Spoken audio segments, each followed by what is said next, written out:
ikusten balin badugu, Kataluniako bidea bestera batetara balin badare jarrituko dugula, eta ikusten dutena da katalanek egin dutela eskuzabaltasun horrekin gauza bat Estatuaren kontra, eta da, independentzia prozesua martxan jarri. Zer erabaki dute gure ustez? Gure ustez erabaki dutena da, garaiaretan emandakoa kentzea. Gero kentze horretan egongo da, intensidade gehiago, gauza batzuk ikutuko dituzte, beste batzuk ez, baina hor daude, eta badatuz. Orduan, ni badakit, badirela alderdi batzuk hemen pentsatzen dutena, bueno, alako garaietan hobeda ez mobitzea, porque dragoia esnatu da, eta dragoia hobeda lasai eukitzea. Hori, txinatarreko izaten dute, dragoia beti lasai mantendu behar da. Problema da, dragoia esnatuta dagoela.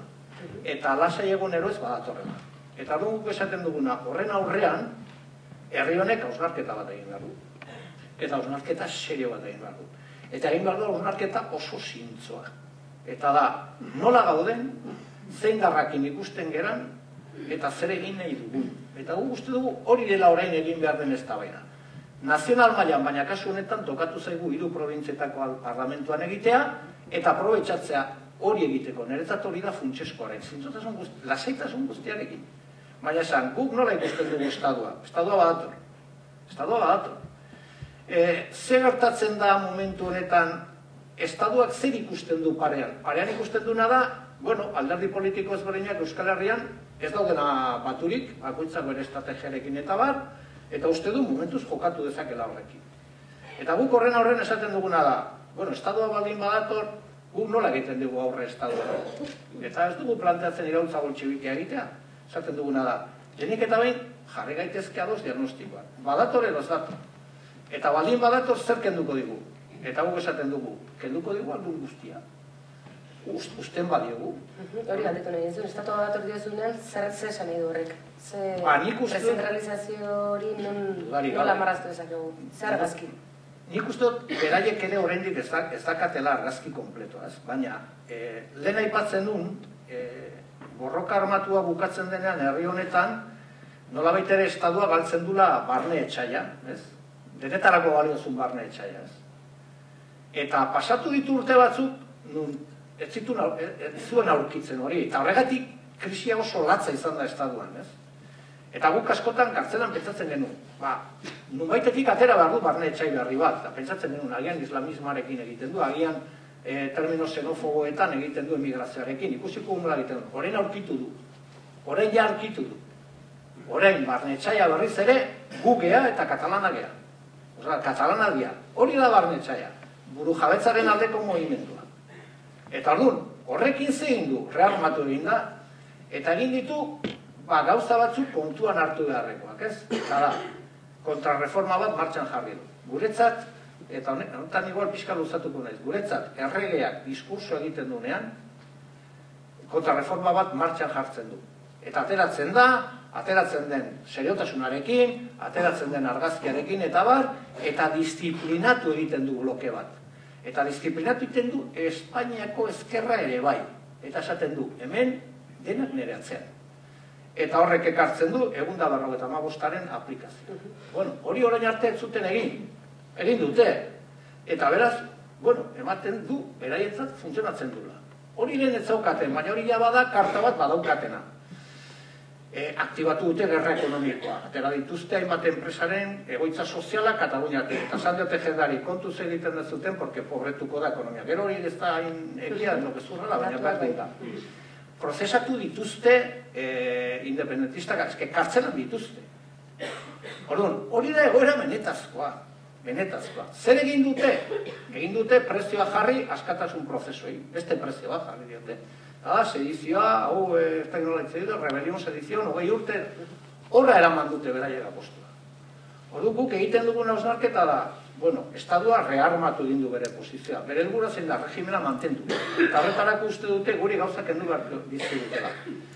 Kontzertua eta kupoarena mai gainean ateratzen dute, noizbenka. Hori lehen sakratua zen. Hori etzen ikutzen, kakutzen artean. Hori ere, hortaz literatura asko dago, baina kakutzen artean. Hori ere, saltza horretan dago. Nik irakurri dut, maiz bezalako egunkari batean, Ramon Jauregui esaten, hezkuntza berreskuratu behar dela. Ciudadanosek aterako egingo du proposamen bat, kongresuan esateko euskara ez dela izan behar merito bat, baizik eta puntutu baneztekin nola. Beraz, beraiek hor daude.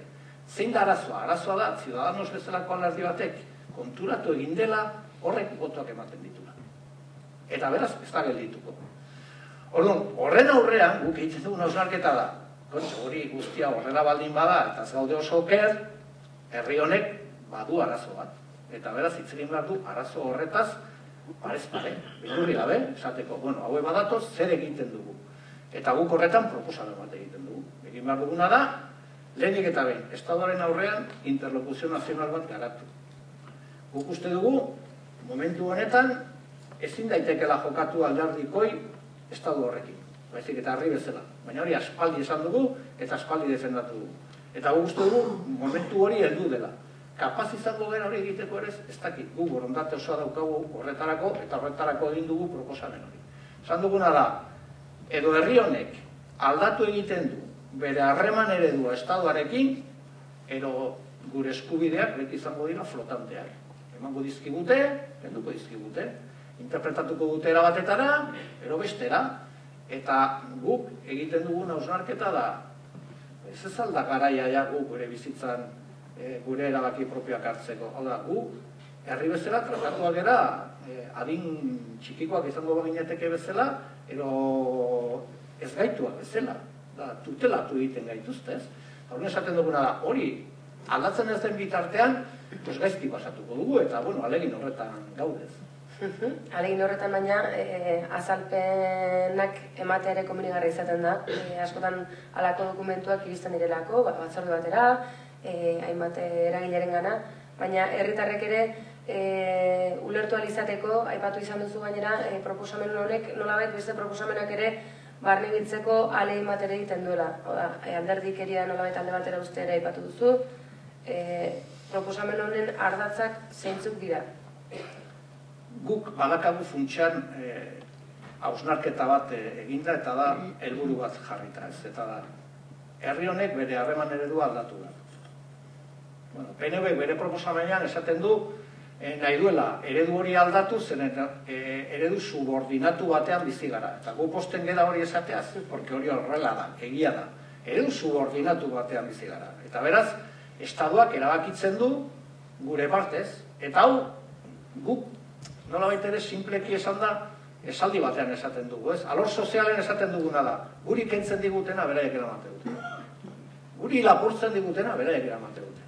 Oligarkek, enpresaria hondiek, eta hori oso simplea da, gu galtzen duguna beraiek eramate dute. Kasu arazo nazionalari dagokionez, hau ere oso horretza da. Ero guk erabakitzen dugu, beraiek erabakitzen dute gure partez. Gu esaten duguna da, eredu hori aldatu behar da. Eta eredu hori berdintasunean kokatu behar da.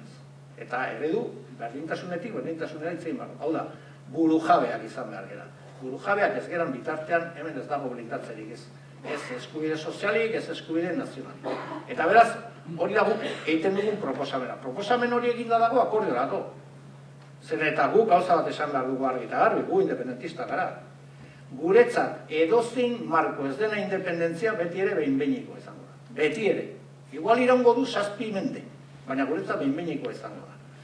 Eta bigarren hausnarketa egiten duguna da. Guk 3 probintzia hauetarako egiten dugu proposamen hau, baina guk proiektu nazional bat defendatzen dugu Euskal Herri osorako. Orduan, funtsean honek egiten duen hausnarketa da, eredu aldatu behar da, eta eredu aldatzeko badago gauza bat guretzat funtseskoa dena. Da, erabakitze eskubidea. Eta guk erabakitze eskubideari buruz ekarpen bat egin dugu. Eta esan dugu, erabakitze eskubidea ez da bakarrik independentzia bat, ez. Baita ere, guk eskubide hori euki behar dugu, badugu. Erabakitze eskubidea da ere, erabakitzea guk beste euskal lurraldeekin zer harreman euki nahi dugun. Eta guk inkorporatzen ditugu beste bi esan nahi. Eta da, erabakitze eskubidea da baita ere, nola baita ere, tradizio foraletik datorren pase forala da, se akata pero no se cumple, izan daiteke beste tresna bat, Estaduak injerentzia planteatzen ditunean herri honetan, herri konsulta bat egiteko, eta beraz, Estaduak planteatzen duna ez aplikatzeko. Hirugarren esan nahi bezala planteatu dugu. Eta gero, sortu dugu, planteatzen dugu, laugarren esan nahi sakona guretzat. Eta da, berdemokratizaziorako tresna bezala. Zer esan nahi du hori? Erabaki nahi dugula dena noski, dena. erabaki nahi dugu dena. Erabaki nahi dugu gure sistema ekonomikoa, gure sistema soziala, gure hezkuntza sistema, dena erabaki nahi dugu. Orduan, erabakitze eskubidea zer da baita ere? Tresna bat ematen zaiona jendeari bere bizitza rekuperatzeko eta erabakitzeko zer egin nahi du. Bere bizitza ekonomiko, sozialarekin. Beraz, guk uste dugu potentzialidadea handiko hausnarketa bat egin dugula erabakitze eskubidearen inguruan. Eta gero, bukatzeko, planteatzen dugu botere kompetentzial potente bat, Euskal Herriarentzat. Gu esaten dugu, ze kompetentzen dituzue, dena. Esaten digute, baina hori independentzia da ezin da. Bueno, pues, alik eta denak. Hori da gure planteamentua. Eta gu posten gera adibidez, eta horrela planteatu dugu, Euskal Herri Jeltzaleak adibidez, bere proposamenean, hemen gehiengo sindikalak errebindikatu duen Marko Vasco Relaciones Laborales hori, onartu duela, paperean. Eta gu esaten dugu, hori ongi dago. Eta onartu du seguridade sozial propioa, eta onartu du pensio sistema propioa, oso ongi. Gu ados gaude horrekin. Eta laugarrenik behar duena da, berma sistema bat, hau da, balioz duena da, zu paper bat eukitzea, sinatzea, eta handi biegunetara, Tribunal Konstituzionalak esatea, hori horrela interpretatzen dela, eta behar dena zer da, behar da fundamentua eta gure eta Euskaldunak gure tresnak eukitzea hemen gure politika zorinak egiteko. Hori da funtsean proposamena. Eta hori nola plasmatzen da? Bermi horiek nola garatzen dira? Ba, egon daitezke sistema ezberdinak, ez? Guk egiten duguna hausnarketa eta plantamentuan da. Guk esaten duguna da, kasu honetan, hiru probintziak, Euskal Nazioaren zati bezala sujeto politikoa dela. Eta beraz, Espainiar Estatuarekin harremantzen direla berdintasunean. Gu paktatu dezakegu estatus bat beraiekin. Lehen esan dudan, gu estatu bagera, gu kompetentziago daukagu, erabiltzeko eskubidea daukagu, eta bai. Sortzen baldin badira arazoak, guen artean, badira aukera ezberdinak. PNVk adibidez esaten du. Bueno, egon daiteke Espainiar Tribunal Konstituzionalaren sala bat, beste erabatetara aukeratuta, horre inguruan hausnarketak egingo dituenak, eta erresolbituko dituena konflikto horiek gatazko horiek. Gu ez gaude horrekin dauz. Guk uste dugu, estadu bat baldin bagera, gero, berai ditu diot, estado foral, estado ekonomiko... Aukera ezberdinak jarraitzen. Berai berritzen, niri estadu ditza baldin badago, niri abizena gutxiago kezkatzen da. Gu estadu bat baldin bagera, eta beraiek estadu bat, gu egiten duguna da. Berma sistema izan behar da, parekidetasunean oinarrituta, eta da, zuek hiru jarri, guk hiru, eta azkenean, bien artean erabakitzen dugu. Baina zuek ez dakazute inoko kartarik, nola baita ere, zuen terrenora eramateko azken erabakia. Hori da, berma sistema da azkenean esatea, kompetentzia hoen nirea dira, eta zuen merezitzera sartu. Eta sartzen bazera, ez dut onartuko. Ez dut onartuko. Eta nahi balin baduzu konpondu, badugu, ez dakit, deitu tribunal bat, konpontzeko, baina hor, biak termino berdinetasunako terminotan gaude. Eta hor herritarrek zer nolako papera jokatzen dute? Ze parte hartze mota izan dezakete?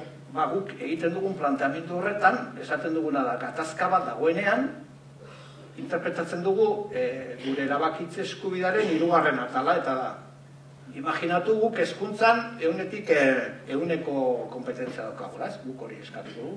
Eta beraz, hemen posible dela inmersio linguistikoaren politika egitea.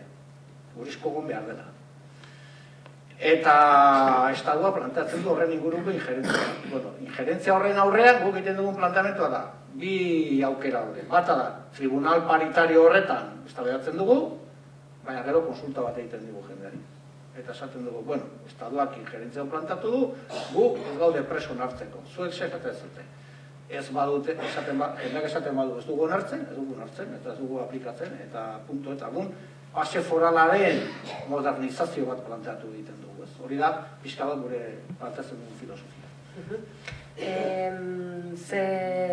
Ez torkizun urbilen edo ertain barean behintzat, ez dakit, nola ikusten duzu prozesu honen urratxak nola etorko zaizkigun, denboraldetik nola kokatu behar dugu herritarrok pixka bat egoera honetan. Nik uste dut orain prozesu hau hiru probintzietan sartuko dela parte hartze prozesu batean. Ikusiko du nolakoa, nik badakit, baina ni ez nago parlamentuan, baina nik badakit horretan badagola akordio bat, ez? Eta da, karo, guretzat oso importantea da azpimarratzea guk nola konzebitzen dugun prozesu hau, ez? Hau da, guk ez dugu prozesu hau konzebitzen bakarrik parlamentuan egingo diren bileretan, baina izik eta esaten duguna da. Posible da prozesu honetan eta aitzaki kakotxen artean, aitzakipe honetan, hau da, elaboratu behar dela estatus politiko barri bat, estatu bat egin behar dela, posible dugu, 3 provintzia hauetan, nolabaiteko prozesu konstituyente propio bat martxan jarri kakotxen artean inorez izutzeko, konstituyentea zentzu batean eta da, goazen egitera eztabaida burujabe bat, hori da guk planteatzen duguna. Zer da eztabaida burujabe bat? Euskaldunak eztabaidatuko dugula 3 provintzietan, ze behar dugun? Zetan askotan ere guk ikusten dugu autogobernu hitza erabiltzen dela eta ematen dula elite politikoak erabiltzen duten konzeptu badela eta oso arraroa eta noizbenka tokatzen dela bueltak ematea. Autogobernuaz hitz egitea da gauza simple batetaz hitz egitea eta da ze botere politiko dugun hemen jendearen arazoa konpontzeko. Hori da autogobernu. Pentsioak nun hostiaz finkatzen diran. Hori da autogobernuari guztietan. Horren esaten duguna da, aprobetxatu dezagun prozesu hau herri honetan dauden arazoei lehenik eztabaidatzeko. Eta bigarrenik, eztabaida hori egin daiteke bi eratara. Bata da, egiten dugu eztabaida bat, pentsatuz hori kabitzen den edo ez legalidade espainolean, ero egiten dugu eztabaida bat, pentsatuz ze behar dugun. Eta gu esaten duguna da, gu horren aldekoa gara. Eta gero bai, gero torriko da eztabaida bat, eta da hori ez da sartzen da, negoziatu behar da, eta negoziatu behar. Baina gu esaten duguna da, aprobetxatu dezagun aukera hau, movimendu feministatik, movimendu sindikaletik, euskal movimendutik, komunikabidetatik, herritar guztietatik, udaleetatik, langile movimendutik, toki guztitik egiteko behar dugun eztabaida burujabe bat. Eta da, guk posible izango balitz, zen nahiko genuke gure eskuan botere politiko bezala eduki arazoi aurre egiteko. Zer arazo ditugu? Nola konpontzen ditugu? Eta gero eten dugu testo bat. Eta gero egungo da bigarren parte bat. Da, hau ez da sartzen da, berditzen gu, hori ikusiko dugu heltzen denean, ez? Baina guk oso funtsezkoa ikusten dugu jendearen parte hartzea. Zen eta hau gelitzen balin badazkenean parlamentuan eta parlamentuko komisio batean oso gelituko da.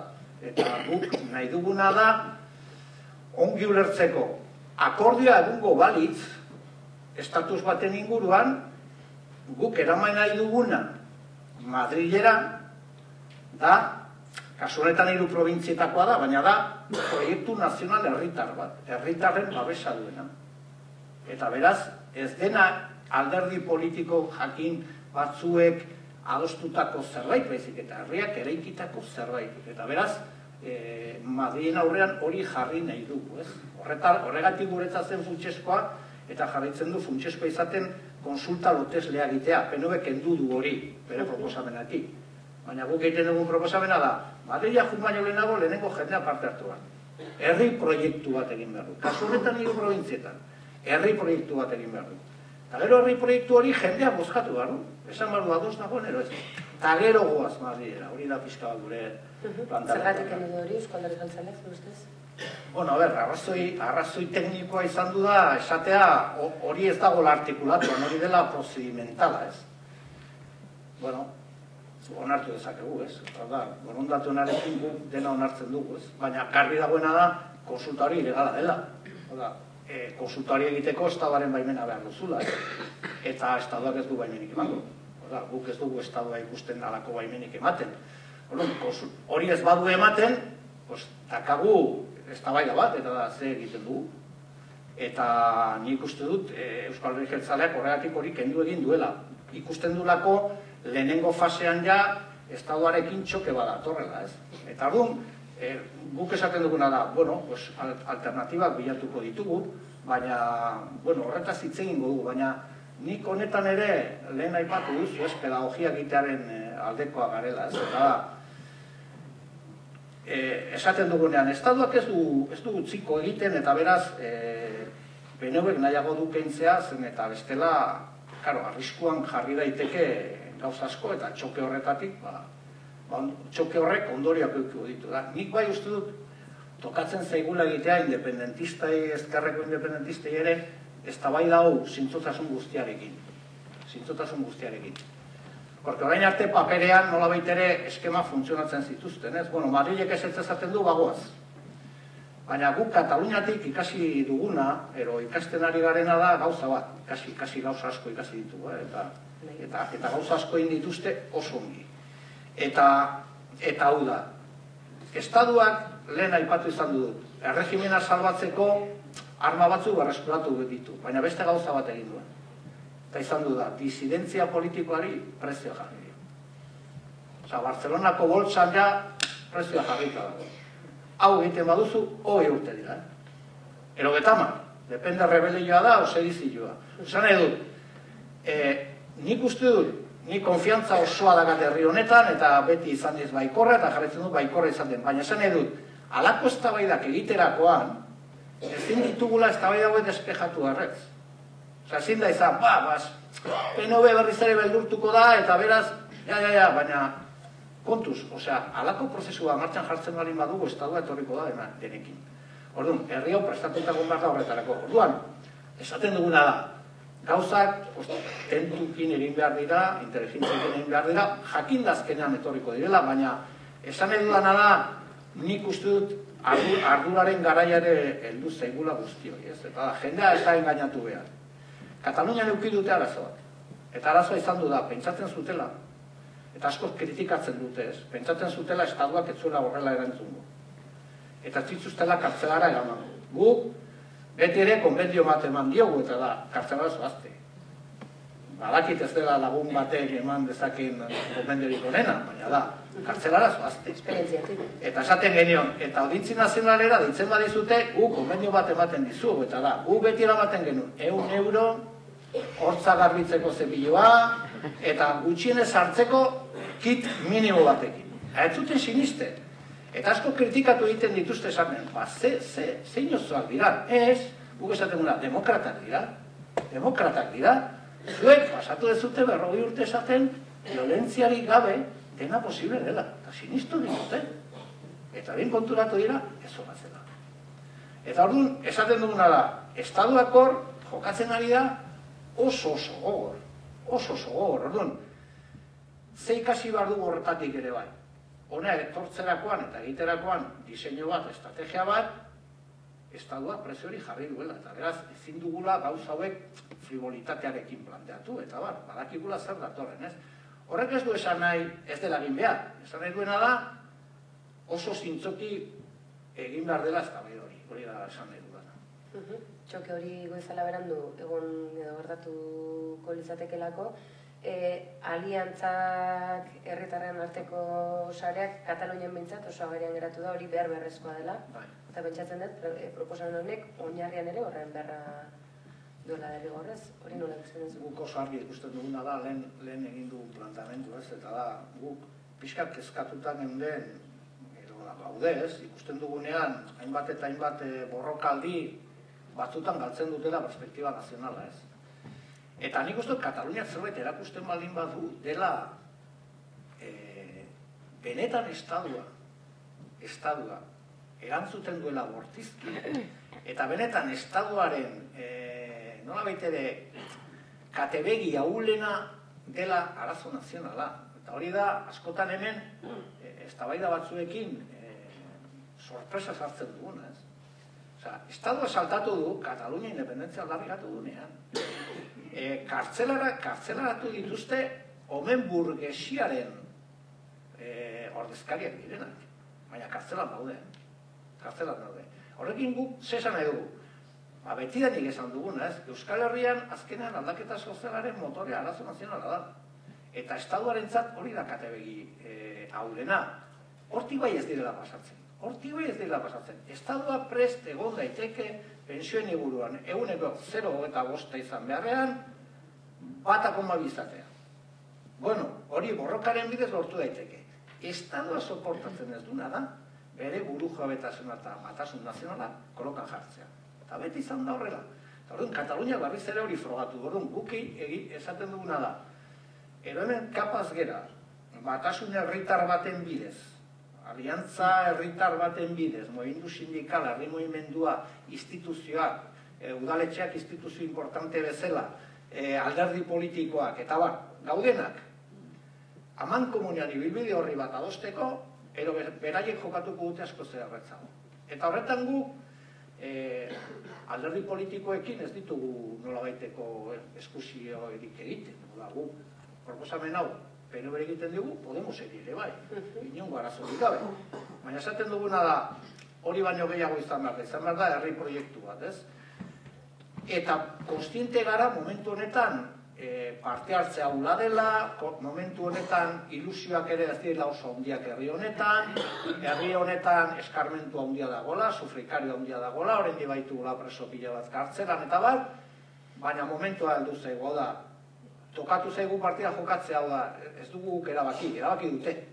Eta orduan, egin behar duguna da partida hau jokatu. Eta guk, konbentzituta gaude, partida hau ondo jokatuta, bere arrisku guztiekin, badagoela honik ateratzerik partida honetan. Herri bezala. Azken horretan, azken galdera bat egin izun eta hori zen, ez? Metzu baikor hori izin ote zen eta oraintxe bota berri dezuna, baina aipatu duzulako, jendarteak badu beldur hori barneratua eta Kataluniari begira azken garaioetan hori antzeman da. Ikusten duzu beraz, ez? Baiko erreboteko arrazoiak egon badaudela. Nik ikusten ditut, eta lehen aipatu dut hasieran, ez? Beldurra dela faktore nagusi bat momentu honetan jendarteetan, ez? Eta da, jendea, beldurraren pean eraikitzen ari dira ekialdeko, banabaiteko jendarte guztiak, ez? Beldurra lana galtzeari, beldurra gaixotasunari, beldurra eriotzari, beldurra lanpostua galtzeari, beldurra zure senala bakun behar direla kanpora, oza, beldurra da funtzionatzen dura, beldurra egonda barra magustari, beldurra represioari, beldurra kartzelari, beldurra tortura, orduan, beldurpe horretan beraiek oso ongi gestionatzen duten, oso ongi.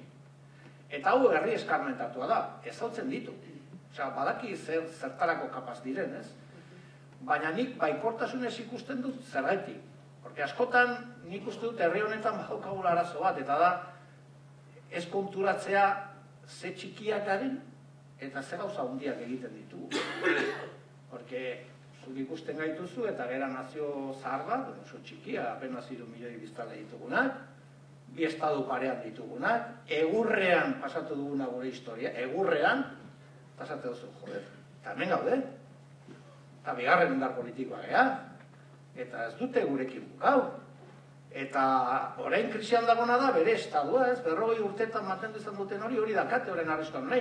Berai behar dute hori defendatu dut, nik esaten dut. Herri honek autoestima pixka bat errekuperatzen badu. Eta ilusio puntu bat errekuperatzen badu. Herri honek aukera ditu aurrera egiteko. Eta nik horretaz baikorra naiz. Ez dakit egingo dugun, ez? Baina nik uste dut materiala badagoela horretarako, ez? Eta hori dela transmititu behar dena, eta plantatu behar dena.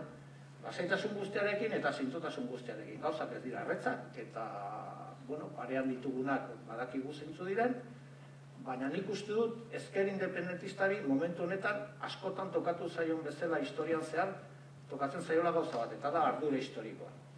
Eta badakit hori hitz potoloa dela, eta badakit horrek normalean egurra ekartzen gaituela ezker eskuin.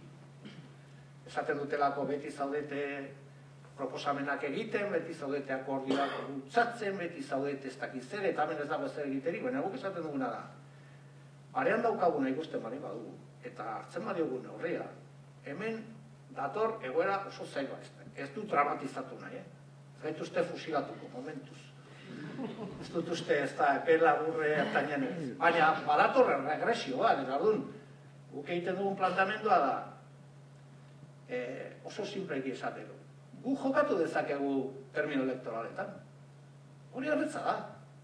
Hori oso horretza da. Esate hauek traidore batzu dira, bestoiek hauek dira, hauek renunziatu egin dute, oso ongi, eta juten gera hauteskundetara, eta igual punto bat igotzen ja. Bi jetxi, auskalo. Sekula ez dakizu. Baina imaginatu, bi puntu igotzen gerala, eta gu esategu eta. Baina herrian juten zegu. Eta guk, akabun, igual obsesioa da, igual angustia da, ikustea herri honek azken hamarkada honetan, 6 urtetan, gauza batzutan zer atzerakadak eman ditu. Adibidez, mapa nazionalean, adibidez, lurraldetasunaren konzepzioan, adibidez, Euskal Herriaren mapa horretan, kontzientzi nazionalean.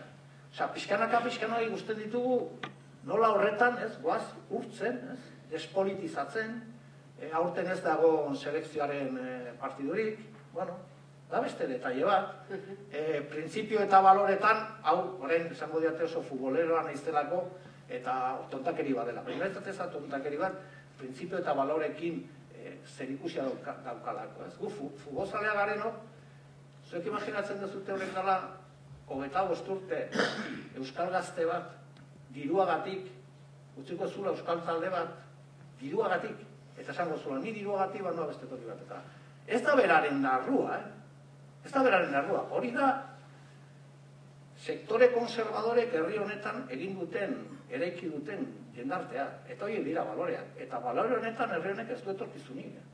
Ez du etorkizunik, guk hori guztiek ikusten dugunen esaten dugu.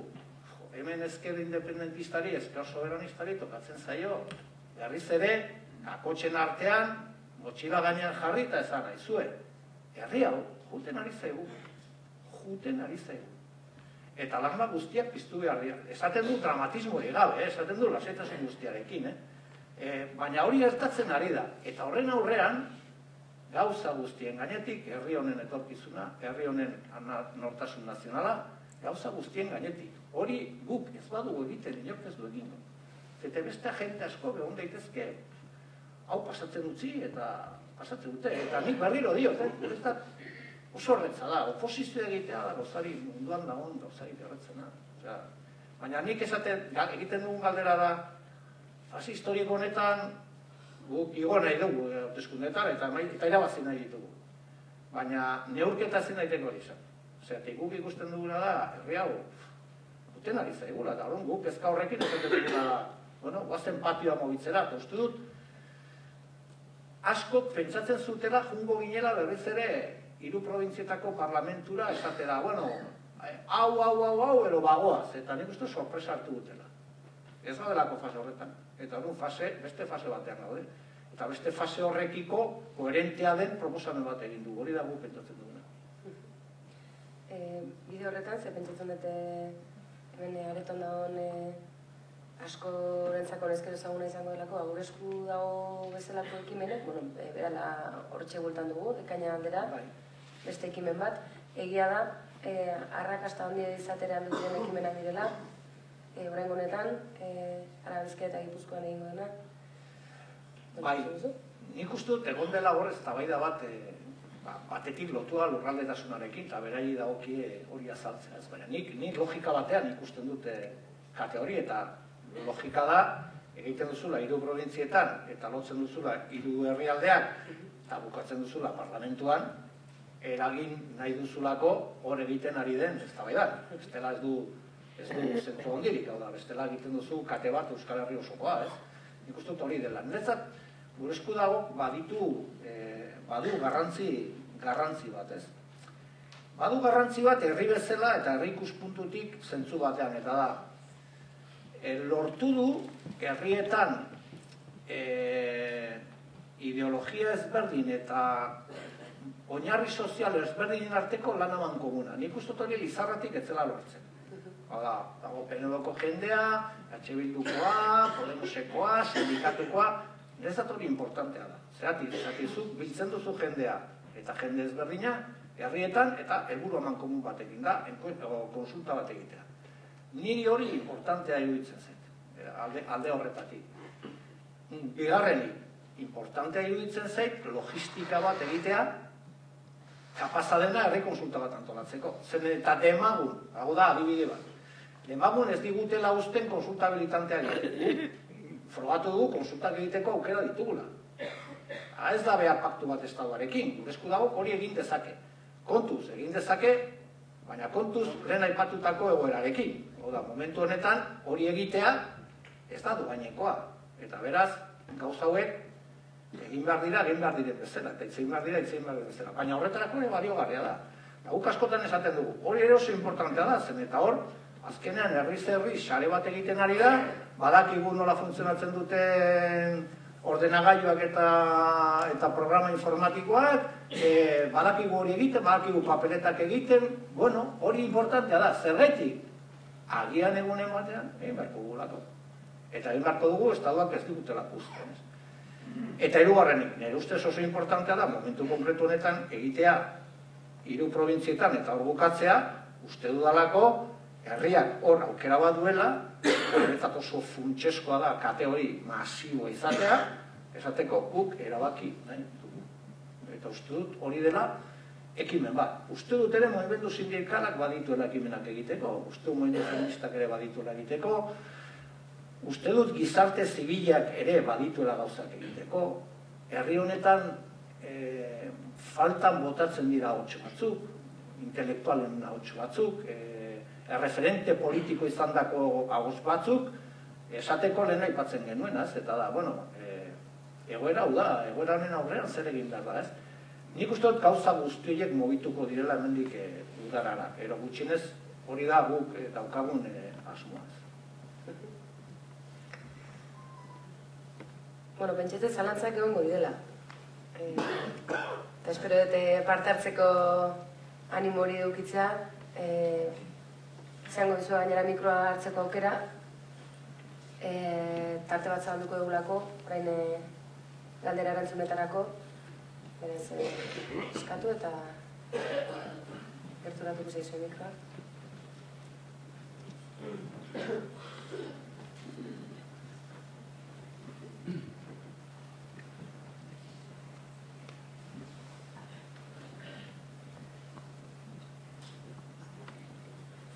Zaitu azaldu dezun. Ez, nik ez zalantza baitut, ez pentsa ez da. Ez, behar da pixkat ere konfiantzarin, eta anekdota bezala, ez niego nintzen dala gutxi Flandria da bertzaleekin, ez dira oso ezkerrekoak, hori konfesatu behar du. Baina, bueno, ez dira hain ultraliberalak ere esate duten bezala. Eta horiek esplikatzen ziaten Flandriaren prozesua, ez? Eta, claro, Flandiarrek momentu honetan daukate arazo bat, ez? Bueno, guri gustatuko litzai dukena, eta da, Belgikan gehiengoa dira. Osa, gehiengoa Flandiarrak dira. Eta gobernatzen dute estadu osoa, independentistak izan da, ez? Eta esplikatzen zian esaten zian bitugu, plantatzen genuenean hauteskundetan independentzia egingo dugula, botera hartzen bali magu, jetxi egiten ginen, botoetan. Zen automatikoa, porque jendeari beldurra ematen zion azken urratxo hori, ez? Eta orain zegin dugu, orain beste estrategia batean gaude. Eta da, gobernatzen ari gara. Eta nahi dugu konfederazio bat.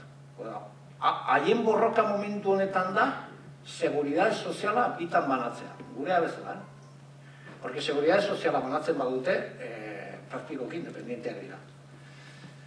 Baina gehien gustatu zitzaidan izan zen, azken egin zuen erreflexioa eta izan zen. Ez dakigu ondo gabiltza. Ez dakigu hau funtzionatuko duen. Baina probatzen ari dira. Eta asko gustatu zitzaidan, alde batetik oso zintzoa zelako, eta bestetik, ziurtasunak egunetik egunean ez daudelako alako prozesuetan. Osea, zu saiatzen zera, toki batetik, bestetik, bukaeraraino, ez? Eta lun, nik uste dut, herri honek, badituela baliabideak konfiantza hori eukitzeko, ez?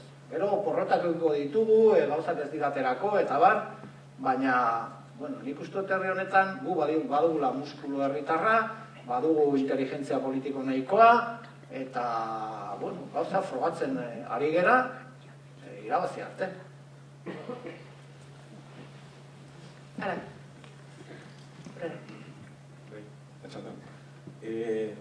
Planteamentua oso egokinen iku zait, nik aspalditik beldur bat daukat.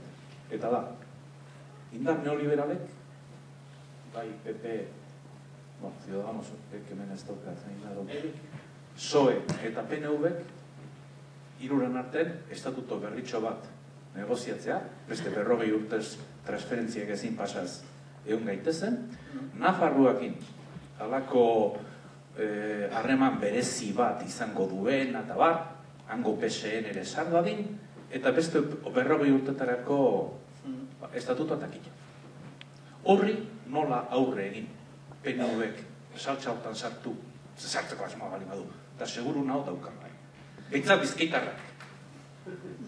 Bai, bueno, guk egiten dugun irakurketan, badago faktore bat guretzat oso importantea denaz. Gaur egunean ez dago estadurik, ez da onartzeko Gernikako estatutua ere. Osea, gaur Gernikako estatutuarekin jungo baziren, murriztu aterako zen. Hori, guk oso argi daukagu. Oda, PNV-ek PNV-ek egindako plantamendu hori, PNV-ek egindakoa orain komisioan, Estadoarentzat inasumiblea da. Ezin du hori onartu, ez du onartuko. Ez da bakarrik Estadoarentzat inasumiblea, PSOE-rentzat ere inasumiblea da. Zergatik, PSOE-ek askotan esaten digulako. Ez ez, gu ados gaude reformarekin, ados gaude zuekin, baina gauza batean ez gaude ados, erabakitze eskubidarekin. Gezurra da, PSOE ez dago ados guk sistema propio bat eukitzea, pensioen sistema propio bat eukitzarekin. Ez dago ados Seguridade Sozialeko kutxa bakarra ustearekin. Ez dago ados hezkuntzaren hezkuntzaren kompetentzia unetik eguna gure izatearekin. Ez dago ados. Orduan, guk ikusten dugun aukera izan daitekela, PNV-ek euki dezakela tentalde hori, eta guk hori ez dugu bukatzen, ez? Baina guk hor ez dugu PP ikusten, PP parean egongo da. Parean egongo da. Eta Ciudadanos ere bai. Beste orain, badagolako lehia berri bat estaduan, eta da Ciudadanos eta PP-koa. Orduan, Ciudadanos markatuko du, PP ez da sartuko inongo reforman. Inongo reforman. Aukera izan daiteke PNV eta PSOE-ren artean egitea estatuto berri bat Podemosekin. Izan daiteke, gu ez dugu deskartatzen ez. Nik ez dut uste hori eginda ere ilusio askori piztuko zirenik herri honetan. Nik ez dut ikusten kanpaina bat, baiezkoaren alde, ikusten dudanean Lander Martínez, Idoia Mendia eta Andoni Ortuzar, ez dut uste entusiasmo handirik lortuko dutenik herri honetan. Zeratik, beraiek arazo bat dute. Eta da, beraiek eraiki dute gizarte bat, balore konkretu batzuekin, balore konservadorekin, eta despolitizatu. Eta horrek guri kalte egiten digu. Baina beraiek ere bai. Osea, jendea, esaten denean, eske jendea zuen proposanetaz paso egiten du, bai, beraiek eta zure, bai. Osea, ez da entusiasmatuko estatuto berri batekin, ere ez. Orduan, ez dut ikusten hain erretz jokatu dezaketenik hori, ez? Orduan, guk aurre ikusten dugun estenatokian, ikusten duguna da, Estadoak ez du ezer onartuko. Ezer esaten dut aurrera eramateko, ezer. Orduan, Euskaldunak ikusiko dugu hori horrela dela berriz ere. Beste gauza nola jokatzen dugun gero.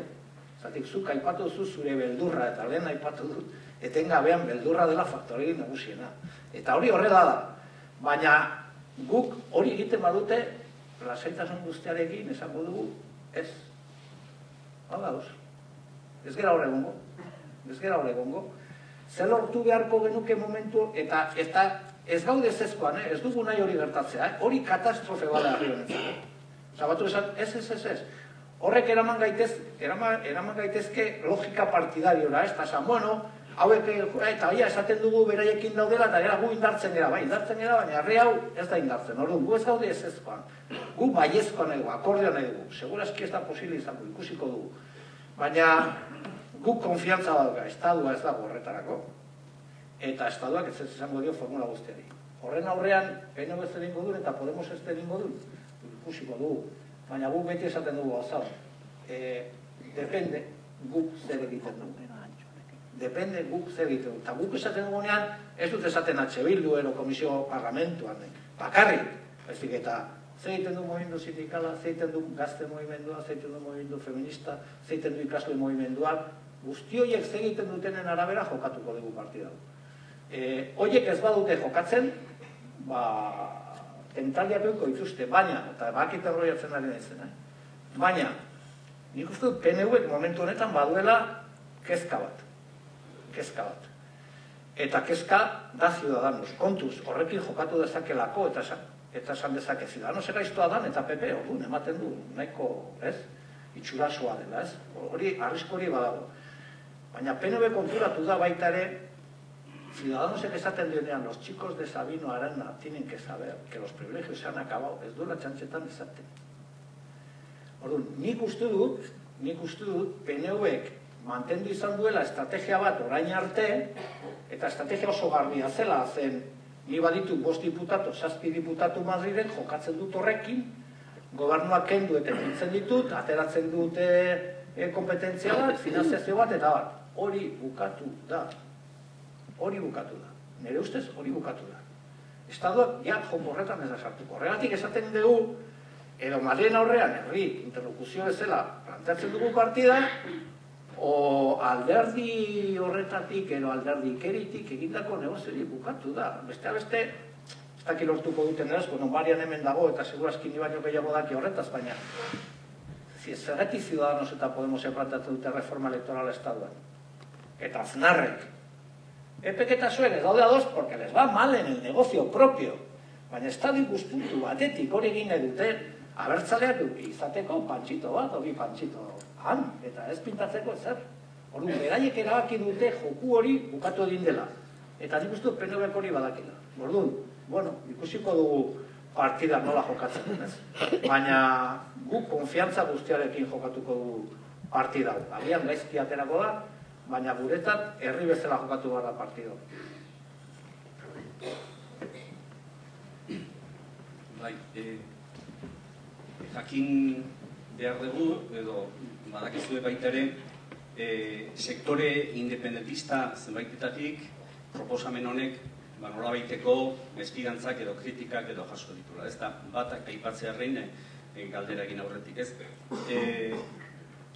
Aurkezpena egin eta handik gutxira, tartean Unai Apaolazak artikulo nire ustez interesgarria idatzi zuen, eta bere kezka agertzen zuen, ez? Edo beto esaten zuen Euskal Herria Bildu sektore independentistaren ordezkaria izanik, eta nahiko independentista aldetik nahiko muskulo izan gabe eztabaida edo esparru autonomista batean sartzean oso arriskugarria da.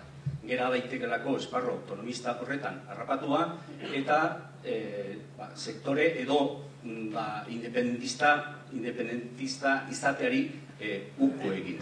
Oda, galdera da, hor sartzeko berak baldintza bezala jartzen zuen beharrezkoa da sektore independentista oso indartsua, Katalunia izate baterako. Hemen ez dugu eta hor ikusten duzu arrisku hori, edo ikusten duzu nahiko muskulo independentista badagoela Euskal Herrian olako eztabaida edo esparru autonomista batean sartzeko. Nik ikusten, arriskoa beti daude, hemen ez dago apustu egiterik arriskoak hartu gabe. Hemen badira sektore batzuk arriskoak hartzen ez dituzkenak, eta horiek beti daude puntu, txurdok esango duke bezala puntu-puntuan, ez? Garo, zuk horrekin, zure posizioa mantentzen duzu, baina ez duzu jendartea mobitzen, ez? Nik irakurri nuen artikuloa, egia da, gauza batzuk esatitula, baina lehenengo harridura izan duzen. Gure proposamenen titula da autonomiatik buru jarretzara. Ez gaude plantzatzen autonomia estatutu berri bat. Gual, plantzatzen ari garena da, harreman eredu aldatzea, eta esaten dugu, autonomia eredutik eratortzen den eredua bukatutzatea ematen dugu. Gu ez gaude horretan. Gu ez gaude autonomismoa. Gu getzat autonomismoa bukatutako fase bada, eta gaude buru jabetzaren fasean. Ez da gauza bada tarteko helburuen inguruko hausnarketa. Eta bi, noski independentismo indartsu batek ahalbideratu egiten dizula hobeki jokatzea lasaitasun gehiagoarekin. Baina hori eraiki egin behar da. Eta guk egiten dugun hausnarketa da, hori eraikitzeko aprobetxatu behar dugu prozesu hau, prozesu konstituyente baten bidez, dauden indar bizi guztiak herri honetan borrokan daudenak, proiektu askatzaile honekin lotzeko, ez? Eta horrek ematen digu lasaitasuna jokatzeko. Eta lasaitasuna jokatzeko ematen digu hirugarren faktore bat, eta da, estatuak. Estatua frogatu du, ez dugola prest ezer onartzeko. Eta beraz, hori, berriro frogatuko dugu. Frogatuko dugu, Madrilera heltzen balin bagera, eta ez da erretza izango. Ez da erretza izango. Ez da, oso erretza ez da izango. Zergatik, mundu guztiak guztiente delako, Madrilen gaur ez daudela aukerari negoziatzeko egiten dugun plan. Ez gurea, ez da PNV-ena, eta Podemosekoa. Eta Madrid gaur ez dago hori onartzeko prest. Orduan, egiten duguna hausnarketa da, lasaitasun horrekin, esaten duguna da, guazen egitera prozesu bat. Guazen herri hau partiztera, guazen renazionalizatzera, repolitizatzera herri hau proiektu nazional askatzaile baten inguruan. Tarteko helburuekin. Claro, guk, esaten dugu guk, eraman genezakeen proiektu independentista bat. Independentista gara, baina gu 18 gara, 75-etik. Zango baina 48, eramango genuen, eta listo. Zer egin dugu? Egin dugu hausnarketa bat, eta fase politiko honetan, herri hau dagoen bezala, daukagun indar harremanarekin, ze proposamen egin dezakegu. Ba, independentziatik gertuen dagoen proposamena, eta hau oso gertu dago, oso gertu da. Horno esaten duguna da, guazen horretara, guazen ea kapaz geran horren inguruan batasun herritarra sortzera, guazen horrekin ea kapaz geran ilusionatzeko jendea, eta niko, baina arriskuak, nik, ez dut arrisku bezala bizi herri honetan independentistak desagertu eta autonomismora bilakatuko diren. Nik hori usto garbi daukat, hori ez da gertatuko. Horregatik egin dugu egin dut lehen aipamena, ez, eta guretzat guzti hauek transiziozko bideak dira. Horrein, onartuko balu estaduak, guk egiten dugun planteamendua, tartekoa, gu izango ginen estadu bat, konfederatua estaduarekin, independentziatik egon ginen minutu erdira. Horren esaten dugu, hori urrats bada. Eta horretan egiten dugun hausnarketa da, nola neurtu behar dute herriek askapen prozesuak. Eta nik uste dut, irlandarrak horretan, bete ere gure horretik ibidirela, eta da, ateratzen dugun horrek, gerturatzen gaitu, ero urrundu egiten gaitu gure helburuetatik. Gelditzen gera, nola baitere gertuago? Bueno, gozen ikustera, hori da pixka bate. Nik ez dakatik, jakinda, politikan da naditu arriskuak, ez? Baina guk ez dugu ikusten ere posible denik Florenek esaten zuen bezala independentismo magiko bat, ez? Eta esan, oso asko esaten baduzu ere independentismoa, baina gu behar dugu herri gehiengo batek independentzian aldeko apustu egitea, ez? Eta uste dugu, honekin urrez bat egiten dugula, ez? Hori da, pixka bat, reflexioa.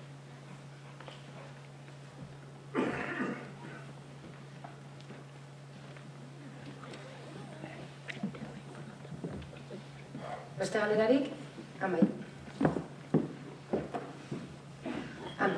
Azken...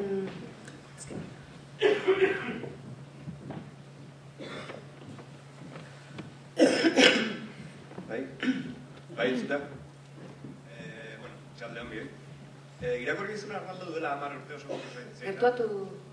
Bai. Irakorri izuna duela 10 urte oso kurioso egin zeiten. Aipatzen zenun elkarrizketa baten, ez da inungo zaskaik, Ez dala zaska bat. Itzaite zenun nola CISeko enkuestatan aizien dauneko duela 10 urte galdetzen Espainiar estatuan egiturak eta iguruz. Eta nola bat hor ikusten zenula behaiek krisia etortzen ikusten zuela. Nik uste guai momentu hortan gaudela, eta esate zenun izango zela burruka bat indar zentralistak eta indar autonomisten arten, eta aber nola iristeren horta, ez? Momentu hortan aber nola iristeren, ez? Galdera hori da, nola gaude? Eta hain nahi zizaren autonomistak Espainia guztian, ez? Nik uste dut justo gaudela nola baitere momentu horretan, ez? Eta problema dela independentismoa elektoralki indartsu dagoela, baina puntxa galdu duela, nik uste dut, herri puntx bat galdu egin duela. Eta hori nabaritzen da mobilizazioetan eta barretan. Eta gero gaude, momentu batean, nun sektore asko independentziarekin bat egin beharko luketenak naturalki, bere borrokak nola baitere deskonektatu egin dutela proiektu nazionaletik. Eta hor gaude momentu honetan. Eta nik uste dut, independentismoak egin behar duela. Lehenik eta behin, independentziatik, aldarrikatzetik aratago, aprobetxatzea fase historiko hau, repolitizatzeko gizartea, rekonektatzeko proiektu nazionalarekin, proiektu nazionala bere osotasunean ere mapa bezala agertzeko herri honen aurrean, eta independentismoa izateko berma bakarra hemen eraldaketa sozialak bat egiteko eta beste motatako jendarte bat egiteko. Nik uste dut, nola gaude autoestima faltan, nik horrela ikusten dute. Autoestima faltan, ilusiorik gabe, resaka izugarri batekin segurazki azken fase luzetik erakarritakoa, eta askotan galdetzen diatenean, guzti hori kontuan hartuta, ez, zergatik ez da mugitzen prozesu bat Euskal Herrian? Ba, gu falta garelako. Gu falta garelako. Ze falta Euskal Herrian? Gu falta gara. Gu berreskuratzen baldin badugu pulsoa, eta berreskuratzen badugu grina, eta berreskuratzen badugu ilusia, patioa mugituko da. Eta hori da faltatzen zaiguna, ez? Heldu gera, ez baldintza hoberenetan, baina kontuan behar da ere, Estatuak horretan asko jokatu dula. Adibidez, momentu honetan ikusten baduzu, Katalunian, Euskal Herrian egin dituzten gauza batzuk, Katalunian egiten ari dira. Osa, Katalunian orain jungo dira, independentismoaren buruak izan diren guztiak, erditik entzea. Hori izango da beraien planteamendu, ez? Hori hemen egin dute erakunde batzuekin. Eta hor gaude, baina ni baikorra naiz, berez, eske errealekoa izan da. Kartzelan 10 urte pasatu nuen, esazea baikorra, apae, vamonos. Orduan, zergatik naiz baikorra, uste dudalako azertatzen badugu txispan, zergatik gain momentuan pentsiodun guztiak atera dira kalera. Nun zeuden orain dela urte bat. Zeuden, zergatik gertatu da, txispa bat egon delako. Norbait jarri du txispa hori martxan. Sareetan, barretan eta barretan. Eta hor daude, milaka eta milaka kalean. Euskal Proiektu Nazionalak eta ezker independentista behar du txispa bat martxak jarri herri honetan. Eta hori lortzen badu, eta nik ez dakizein da, lortzen badu, herri hau martxan jarriko da berriz ere, ni komentzutan nago horretaz, ez? Orduan, horretan azertatu behar dugu. Eta egia da, azertatze horretan, bildu bezalako fronte zabal batek, batzutan okertuko da, eta beste batzutan azertatuko du. Baina txispa nola baitera azertatzen badugu gaiarekin eta momentu eta fase konkretuarekin eta bat, herri hau aterako da berriz ere, aterako da, osea, beti atera da. Aterako da berriz ere, orain gaude, olatuaren azpi luze batean, ez? Baina, bueno, Estatuak behartuko gaitu olatua montatzea berriz ere, eta nik uste dut horrekin, hortaz azertatzen badugu lasaitasunarekin, jakinda herri hau herri makillatua dela eta eskarmentu handia daukala eta bar, nik uste dut berriz ere martxan jarriko dugula herri hau eta aspaldi esaten ari garen hori egingo dugula eta da Estatuari Kataluniarekin batera bigarren gehiengo demokratiko bat. Parean jarri, aman komunean sinkronizatu eta Europan ere biek batera partidari jokatzea. Hori da guk egin nahi duguna. Taki lortuko dugun, baina horretan dugu.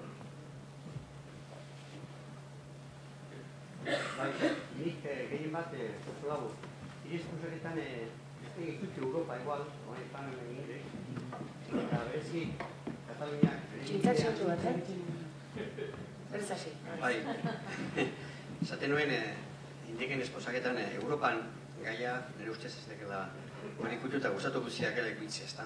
Eta gehien bat, kondote eukita, Katalunian, bat, Puigdemont, Arejo Marritzandik, Gabriela Arejo Marritzandu, gara besta aukera zen kartzelako merra, ezta?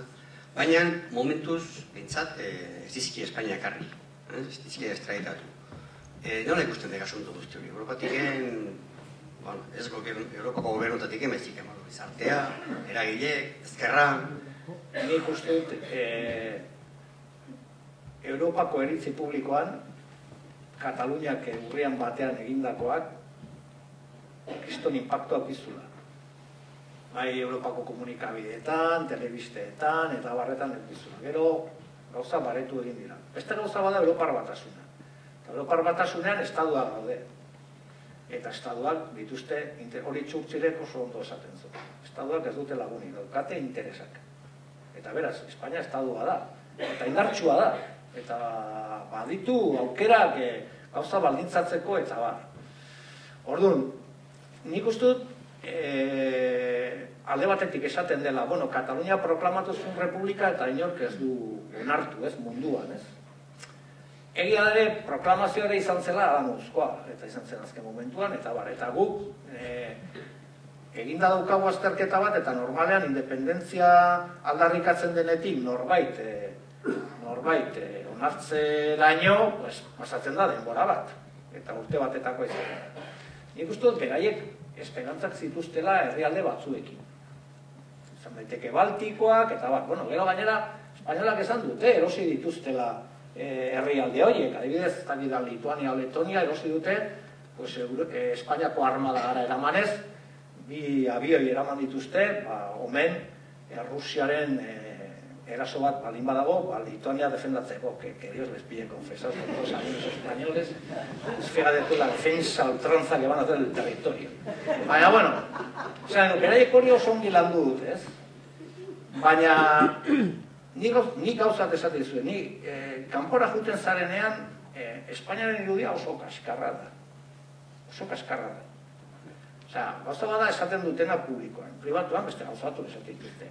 Europan inork ez du ulertzen nola alako gatazka bat aurrean edukitazuk ez duzula proposamenik egiten. Hori inork ez dut esaten independentziarena. Izan daiteke referendum paktatu bat, izan daiteke nahi duzuna, baina hori ez britanikoek eta hori ez dute ulertzen, ez? Orain, partida Espainiarekin jokatuko dute. Zergatik jokatuko dute Espainiarekin? Espainia dauka sekulako zorra. Zeinek daukate zor hori? Banketxe alemanak, frantsesak eta... Orduan esatu dute, si Espainia se va al carajo, yo como cobro. Eta katalanek jokatu dute partida, esan dute, gu solventea gara, gu gure partea horrenduko dugu. Baina Espainiarek ezingo dute horrendu, ez? Orduan, nik uste dut hori dela beste irakaspen bat, ez? Eta nola jorratu behar ditugun gu gure harremanak nazioartean, estadu bat izan nahi badugu. Eta nik askotan esaten dut, eta badakit askotan, inork ez diara sinisten. Ezker independentistak sekulako sare harremana du munduan. Sekulakoa. Sekulakoa. Ez dut esango, bilbotar esango banitz, esango bano. Katalanak baino askoz hobeago. Baina hobeagoa bai. Eta gu munduan hitz egiten dugu mundu guztiarekin.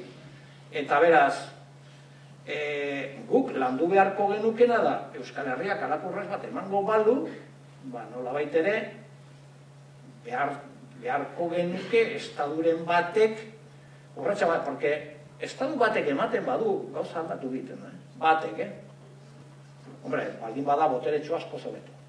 Baina momentuz hori ez da gertatuko. Zerraitik, momentuz ez dutelako gauza garbi ikusten, orain, eta honekin bukatzen du. Kontuan hartu gauza bat, Europar Batasuna izorratzeko, badira indar asko munduan. Oso interes ezberdinen gatik. Trumpei ez dio bat ere grazirik egiten, baina da arazo komertzial bat. Osa, ez du nahi Europar Batasun indartxo bat. Putini ez dio bat ere grazirik egiten. Nahi durako Europar Batasun ahul bat. Eta esaten zutenean, Rusia jokatu du Katalunian eta bat, nik ez dakit hori egia denero ez. Zerbait egingo du, zerbait egin dutela fijo.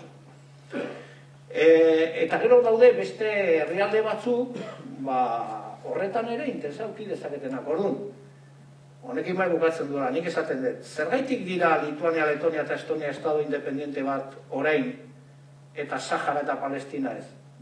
Gerra gotza bukatu zenean, hau zeudelako alde batean, eta arrakala intzenean, ez zuen. Eta Sovietar Batasunarekin nolabait ere lerrokatuta zuen, kaldu zuten. Orduan, arrakala hori egon daiteke munduan orain, pues ematen du egon daitekela. Eta egon horretan, bakoitza jokatzen du bere interesekin. Adibidez, kuriosidade bezala. Palestinako presidenteak Espainiar Batasun sakratua defendatu du como un fenómeno. Osea, izan da, arraigarria. Israelek ez du zer esan. Ez du zer esan. Osea, izan da, herrialderik bakarrenetariko bat, ez duena zer esan, ni sí, ni no, ni todo lo contrario, ni me da lo mismo, ni me da igual. Orduan, estatu batuek zesan zuten. Pues, Trump ezagututa, esan zuten, jendeari ezin zaiola utzi, ezin dela debekatu jendea bozkatzea, ez? Orduan, guzti hori hor dago, baina Espainia estadu boteretsu gara. Eta gero, Europak dauka beste arazo bat, eta da. Ezke katalanek bozkatzen badute, hori honek esan zuen osongi, balsek esan zuen osongi. Bai, orain dira katalanak, hau izango da euskalduna, gero korsak,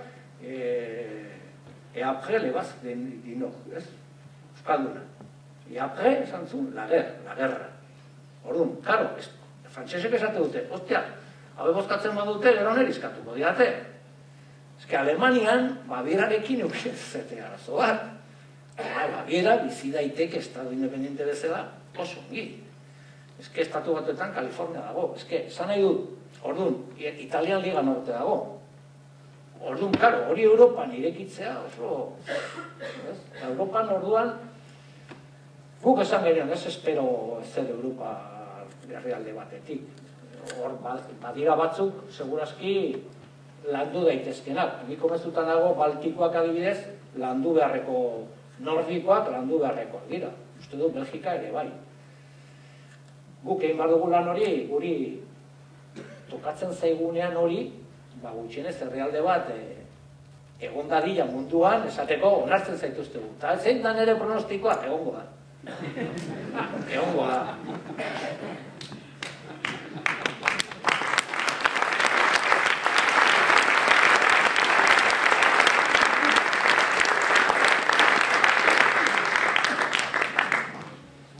Egongo da, gobernua ez bada harratzen.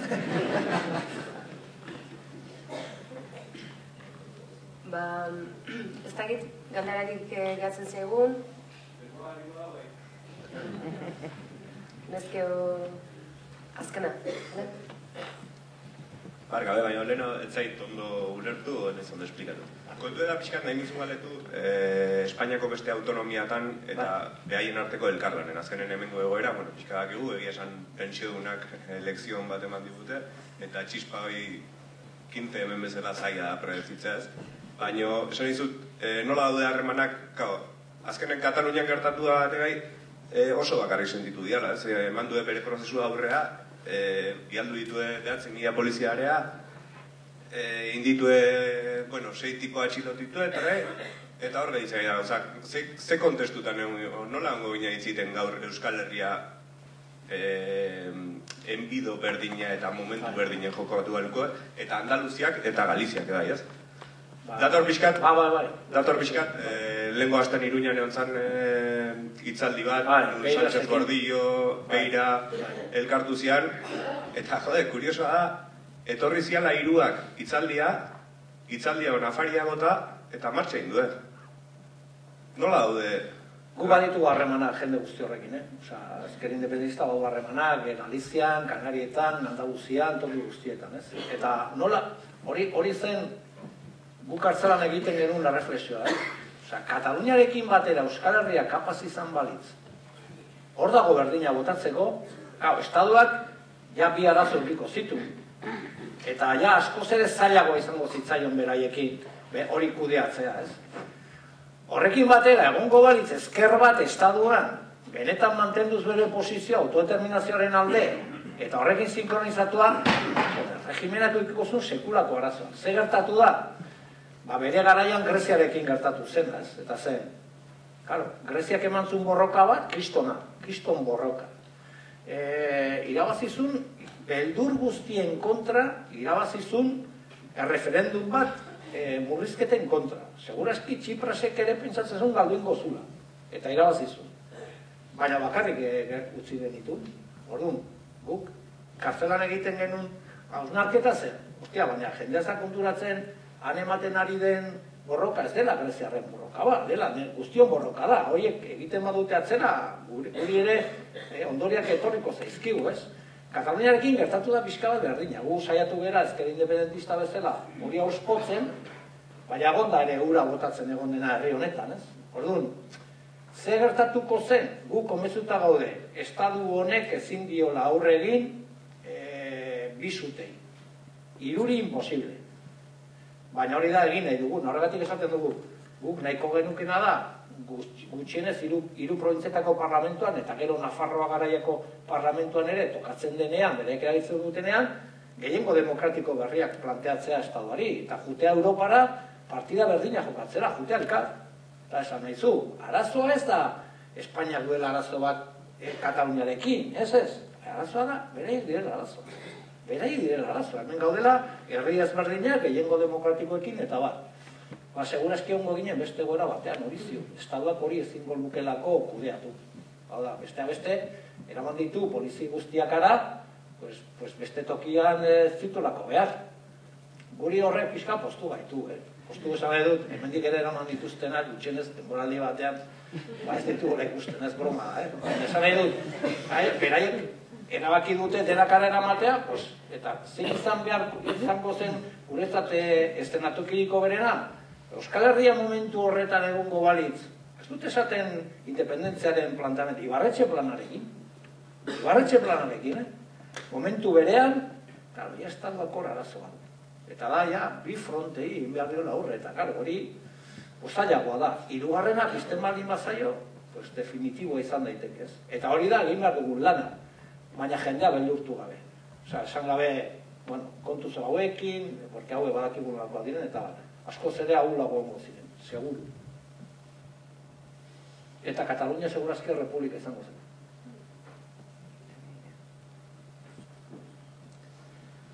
Bukatzeko nik duzut azken galdera.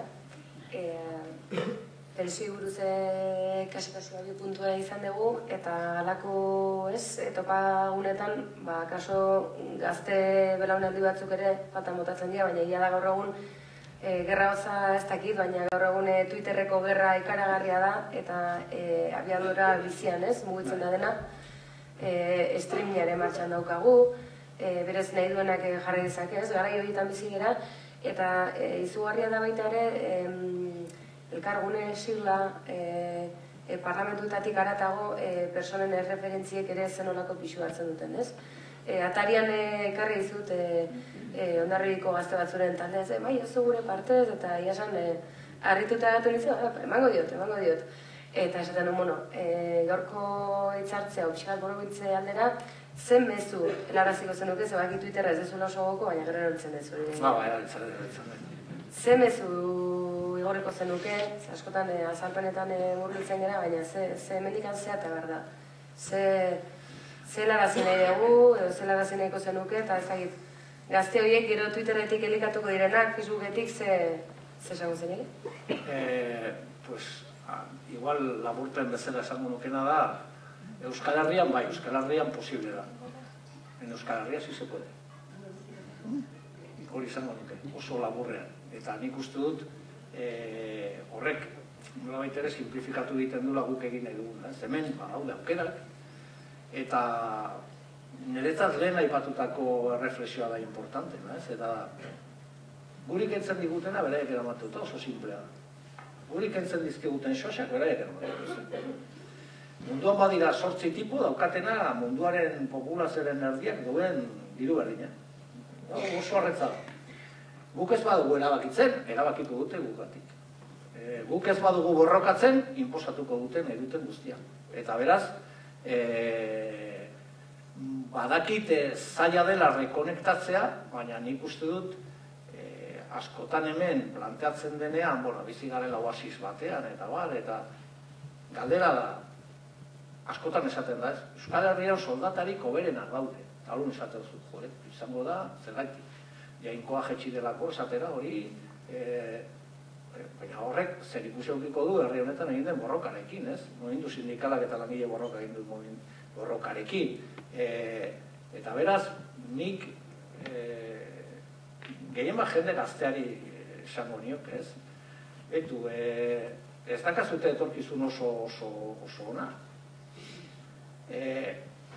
Engainatu egin zaituztet, esan zizueten estuixatzen badin bazen duten, eta 2 master egiten bazen dituzten, eta 2 hizkuntza o posti ikaste bazen, biziko zinetela dela, ostia. Ez horra zen. Orain konturatu da belaunaldi hori gezurra dela, fraude bat izan dela, jendea kanpora joan behar da lan egitera, 600 pavotik lan egin behar du eta bar, eta orain, etortzen direnean kezka horiekin, nik brometan gehien bat alabari eta esaten dio, eta nork esan zizun mundu hau justua zenik. Mundu hau ez da justua. Orduan, zer gertatzen da? Borroka egitea. Badaki borroka hitza ere, momentu honetan ez dagoela oso modan. Baina gauzak aldatzeko borroka egin behar da. Eta borroka egin behar da, bestela etorkizuna beraiek erabakiko dutelako. Eta nik jendeari esaten dio da, zuen bizitzaren kontrola zuek. Kontrolatu zuen bizitza. Ez erabakitzeko beraien nola biziko zareten. Eta horretarako nik uste dut lan egin behar dela, eta ni baikorra naiz. Hada, munduaren etorkizunarekin ez naiz oso baikorra, porque ikusten dute arrisko handia daudela, baina ni jendeari esaten diodana da, dena da posible. Dena da posible. Gauzak mobitzen balin badira, dena da posible, eta orduan, Twitterren ez dakit hau nola laburtuko zen. Ez da, ez bideo sartu. 140 karakterretan, ez? Baina, esango nuke, nik beti esaten duena, ez? Egin irri irabaziko dugulako. Edo borrokatu dugulako,